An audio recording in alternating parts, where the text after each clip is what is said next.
All right, Peter. I think we're back. Peter's got. Let's go to a market check with Pete's corner. Pete, you had some stuff you were yammering at me before we. I was just saying that Twitter's down almost 2% right now. I'm trying to look for news in between breaks, but it doesn't seem like there's anything leading this. Or I'll check back with me and I'll let you know why Twitter's down 2%. Okay. My Allbirds, I got a really bad stain on my Allbirds over the weekend. The shoes. I took a sponge, little soapy water. Yeah, work. My little soapy water did that, came right out. The blue ones, the bright blue ones stain easily. Yeah. Well, that's part of the whole thing with them. They're machine washable, just air dry. Yeah, I'm obsessed with these shoes. Somebody on the floor this morning asked me, where do you get those? Those look so comfortable. I said they're the best shoes ever. I want to get Allbirds for the team. I want that to be our team swag is Allbirds. Now I'm gonna have people say like, oh, you're trying to get Allbirds to advertise, you're trying to get Allbirds to do this. Allbirds, we genuinely love the but product. But also, Allbirds is not going to be a big advertiser. Do they allow those on the? Yeah, because you're allowed floor? sneakers if they're not. You'll have black sneakers, and these are not sneakers. So But you can't anyway, wear Mellows here? could you wear what? Like Mellows, Carmelo Anthony's sneakers? Are they like black? that? No, they're very colorful. You can wear black sneakers. All right, I'm sorry. I'm glad I didn't wear one of those. All right. Anyway, Kristen, the floor is yours. All right, so our next guest is four-time tech entrepreneur and the founder of VC firm Poise Ventures, Val Katayev. Thanks for joining us. Thank you for having me here. So our last guest, Susan, was on talking about this kind of power play here between profits and growth, which is more important to these startups and these tech companies. Which do you think is more important, or is it a case that they are now both just as important? It depends on your company. It depends what the cap table, who the owners are of the company, right? If you're a VC-backed company, those VCs still want to see growth, right? So revenue is going to be more important for companies like that. I mean, CheddarTV, let's use that as an example, right? I'm sure you need to get scale. You want to grow. You're probably not worried that much about profitability right now. You need to get an audience. So I think for most VC-backed companies, revenue is still the driving force. Now, if you're a much more controlled firm where you own the company or most of it, or maybe it's an employee-owned company, its profits are. What are some of your biggest investments or most famous investments? I don't really chase big names. Like I'm in SoFi. Okay, yeah. So that's an exciting one. The one that kind of came out just is blowing up is Little Things.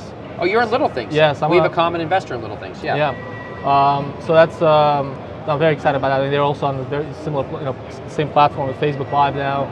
It's obviously getting a huge traction. So those are some of the names. I mean, I've done a couple of dozen investments, and it's off my own balance sheet. It's not like I don't have LPs in my VC, so I could invest in whatever I want to invest at the end of the day.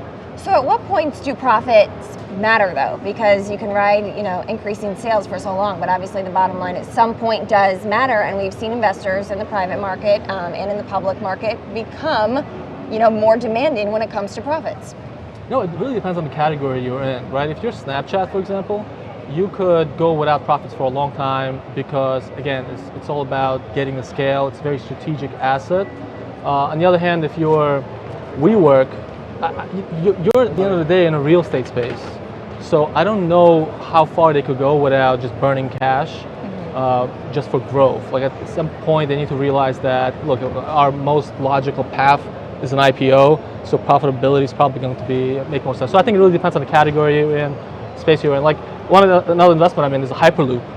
You're really in that? Yeah, that's just for fun though. That's like your fund is in the Hyperloop. Yeah, so I'm in Hyperloop Technologies. But why do you say it's just for fun?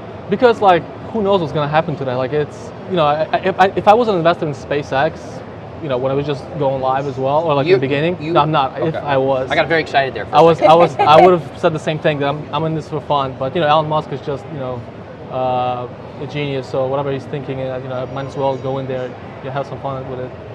What asset under management you guys have right now? How big's the fund? So it's not a huge fund. Again, this is my personal fund, so I don't have LPs in this.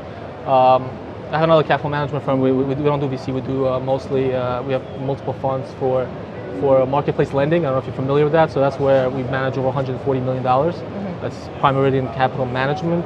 But in this fund, it's it's a seven-figure number. It's not a huge. Got it. So at the beginning of the year, when the public markets were tanking in January and February, we saw a lot of these private valuations come down and get marked down. And the Journal had a story out recently that said now in the past month, and well, I guess 2 months ago now that we're in May, in March, one of the mutual funds, Fidelity, had then reversed course and actually marked up the valuation of some of its investments in startups. Are you seeing these valuations come down at all? And do you think that they have further to fall? Like, have we reached a peak here, or are we in a bubble, as we said earlier? You know, it's a good question. I mean, the valuations definitely came down.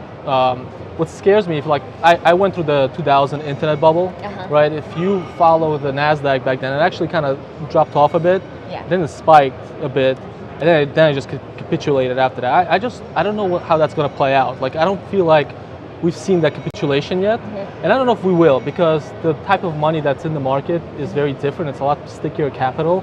It's VCs that have made a lot of money. They have a lot of cash in their funds to keep going at it. So I don't know if it's not retail investors who are just going to pull out and get scared. How much does what's going on in the public market affect valuations in the private market? It definitely does. I mean, when LinkedIn got hit by 50% and Tableau got hit by 50%, I think that definitely made a difference in the private. I think it opened up a lot of eyes. All right, well, Val, I appreciate you coming in today. Thank you so much. Thanks, you guys.